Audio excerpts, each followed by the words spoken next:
Hey, what's going on? It's Eric from Eric's Bookshelf, and this video is going to be a book tag video. I was actually tagged for the first time in my life in a video. Kevin Talreeds tagged me in the Shelf Respect book tag, and I had no idea that he tagged me. He tagged me like 2 or 3 weeks ago, and it didn't come up in my feed. And I like watching his videos, and I had to go back and watch some of the ones I missed, and I noticed that I never finished watching the Shelf Respect book tag videos. I really like his book tag videos that he does, and so I started watching it, and next thing you know, at the end of the video, he's like mentioning the people who he tagged, and he tagged me, and I had no freaking clue, man. I had no idea, but so yeah, I'm glad he did. First time for everything, right? So. So it's got like, what is this? 10 prompts that he wants that you got to answer with the Shelf Respect book tag. Let's see. Number one is, how do you organize your books on the shelves? Very haphazardly, as you can see. They're not in really any order. Well, some of them are. In the other room, I have history, art, um, airplanes flying, novels that I've read. I have them all categorized. Even here, I have some. I have like all my Buddhist books up there, my poker books. Above me, I don't know if you can see. Now, there's a shelf actually above this one at the ceiling level that has all the photography books, and they go from that end of the wall all the way up to this end of the wall. So, yeah, I got a shitload of photography books. I love photography, and got a lot of old classic photography books too. I should really do some videos on those. Um, and I got art books just scattered all over the place. I have books in my kids' room. What I do is I put shelves along the ceiling, and as you see, they started migrating down the wall in this room. But pretty much they're all every room in my house has shelves across the ceiling that are just filled with books, and you know, so some of them are categorized, some of them aren't. You know what I mean? I got a lot of prepper books up there, military manuals, prepper books, gun books, um, chess books in the other room. I got some chess books here. I have Go books. If you ever played Go, that's a great game. I got Go books up there, and yeah, it's all over the place. UFO books, you know. Uh, yeah, just they're pretty much categorized, but not in any special order, and not most of them are. Some of them aren't, but whatever. All right. So number two is, have you ever merged your collection with your significant other? None of my significant others were really into reading. Um, I don't live with my current girlfriend, but if I did, I see no reason why she couldn't put her books on, my shelf. Maybe I'll make her own little special shelf. But yeah, I don't see a big deal. I've never done it, but I don't see a big deal. Um, See, number three, do you write your name and or the price paid in your books? No, I never did. The only time I wrote my name in my books is when I brought art books, because I do tattoos, and if I brought art books into the shop to keep there as reference, I'd write my name in them, because a lot of tattoo artists are pretty much fucking scumbags, and you can't trust them as far as you could throw them. So you have to write your name and shit, otherwise they'll steal it. And but with that being said, some of my best friends are tattoo artists. So you got your best people in the world, and you got your worst fucking people in the world. But that's all I'll say about that. And with the price, I don't really write the price in, but if I get like an expensive book, out of print book, I'll usually keep the receipt inside it, you know, and this way I know how much I paid, or if I have if I drop dead and my daughter's wanting to sell my books, there's a receipt to see how much I paid. So they're like, oh, holy shit, this book was $300, and in like 10 years ago, it's probably worth about 1,000 now. This way, people know how much it costs and how much you can sell it for or whatever. But yeah, so let's go to the next one.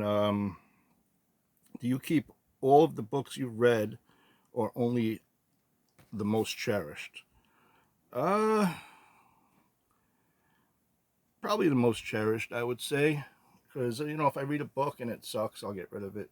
I'll donate it, or whatever. So yeah, I guess I only keep the most cherished. And some books I buy just with no intention of reading. I just have to have them because I just love books and I'm a bibliomaniac. So, but if I read them and they suck, yeah, I'll probably get rid of them, give them, you know, donate them or give them away to somebody. You know. Actually, there was a book that I read that really sucks, and I kept it. So, you know, most of the time I'll get rid of them. Sometimes I'll keep them. Does the style and quality of your bookshelves and or cases matter?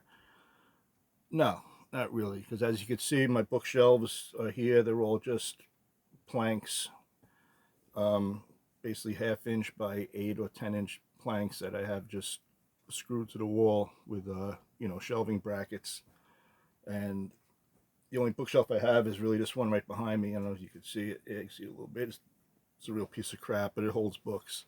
And for the most part, I screw the shelves to the wall, and you know, and that's what I do. In the living room, I have nice oak shelves, but oak is expensive. So I started buying other hardwood like maple or what's that other one? I forgot what it's called, but. And now hardwood's expensive, man. So the last shelf I got was basically pine. You know, that's the one right over here above my bed. I'm in my room. I got the shelf right above my bed, and that's pine. But it doesn't matter. The book's covered up. It all looks nice from the edge. You know what I mean? So it really doesn't matter what kind of wood you get.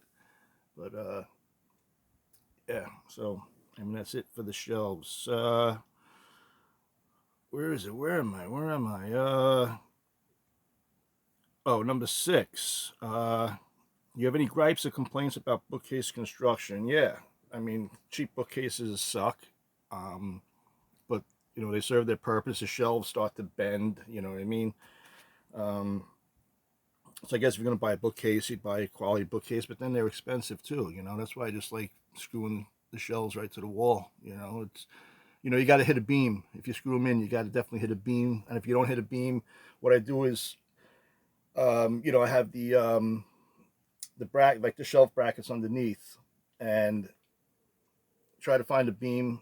It depends how long they are. You got to hit 1 or 2 beams, and then a weak spot where there's a beam here, but then there's no beam here for like 4 feet or something. You get an L bracket, and you put that on top of the shelf where a beam is. So now you're holding it from the bottom, and the L bracket on the top, you really can't see it because the book's covered up. And but it just gives it more sturdy because you really have to do that because my son actually has shelves in his room and they fell off the freaking wall because he put books on there, and I guess I didn't find the freaking beam and they fell off. But yeah, we got to fix that. And so yeah, so let's go to the next one. Do you ever stack books horizontally? Yes, as you can see right up here, there's some books horizontally. I mean, this whole shelf right here, all the books are horizontally because they don't fit upright. You get more room, you know, because you could have paperbacks that take up this much space.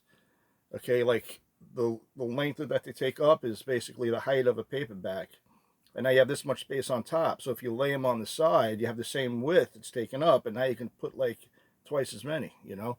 So I definitely, you know, paperbacks like that, little paperbacks, I definitely stack, you know, horizontally and go right to the top of the shelf with them, like I did right up here, as you can see, right behind my Einstein thing.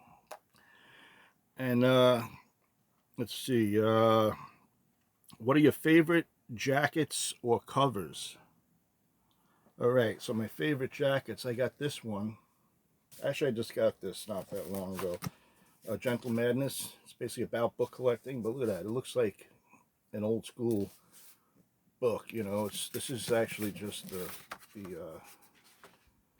what do you call it? The jacket, the dust jacket. But that's a nice quality dust jacket too, man. It's like coated on the inside. You know, I don't know if you can't really see it, but it's like plastic coated, and yeah, it just looks cool, man. Look at that, really nice. You know, I really like that, and of course, I like the old school, like Frazetta, Ken Kelly, and like Conan, all the old Frazetta covers from the books. Here's Warhammer book, 15 Hours. That was actually a good story. It didn't get good reviews, but it's a good story. You should read it. I don't know why people didn't like it. I loved it. I thought it was great.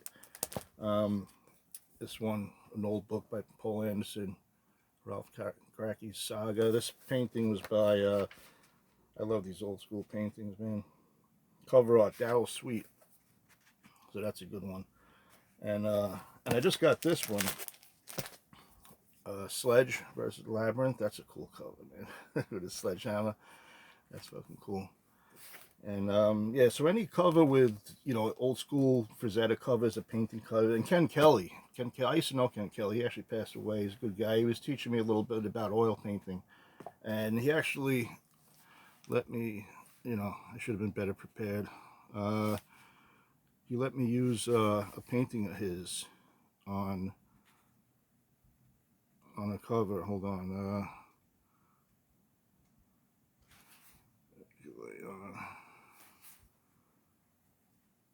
Igor.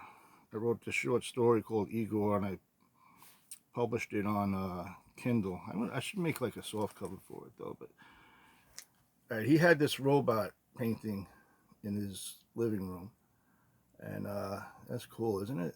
I love that thing. And he said it was one of his favorite paintings too. He painted that. He hung it in his living room, and I used to try to get him to sell it to me. You know, I couldn't afford it anyway. I was just fucking with him. But I asked him if I could use it on a book cover. He said, yeah, go ahead, you know. So so yeah, I used it. I left his signature on it right over here. I don't know if you can see it. Ken Kelly, and that's the Igor painting. And well, I call it Igor. It was for like a, not Monsters magazine, maybe like an eerie or a creepy magazine, one of those. And he painted the cover for it. But yeah, that's really cool. I just love that old oil paintings with the books. But yeah, so let's move on. What are your 5 most disliked covers of jackets, and why? All right, well, I really don't dislike any cover. I mean, some might be plain, but I don't. Well, I do judge book by its cover, but you know, I don't really dislike it. But there is one that I disliked, and I actually have it here. But let me, like I said, I'm not very prepared. Hold on, let me type it in. First, I'll show you the shitty cover. Primal Branding is the name of the book, and I ordered this. I heard it was really good, so I ordered it, and this is the cover. I don't know if you can see that, man. Yeah, there it goes. And it's like pink, and it's got that, I don't know, it's just fucking stupid, man. I hate that cover. But I was like, you know what, I'm not buying it for the, I'm buying it for the content, because I heard it's a really good book. When I was going to get it, I was actually thinking of just making my own cover and just gluing it to the top, because that is ugly, man. That is real, I don't know, man, oh, there it goes. That is freaking ugly.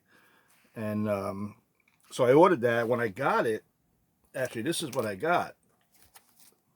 That's cool, man. I'm glad maybe they knew I didn't like it and they sent me the one with the cool cover. This is like the old edition with the good cover. So I'm actually glad they sent me this one, because that cover sucks. And that's like the only cover I really hate, you know, really dislike. I really hate that cover. I don't know why, you know, it's just ugly and I just don't like it. I think they should have never changed it. They should have just left this one. But whatever. And what's the next question? Is there such thing as too many books? No, definitely not a such thing as too many books.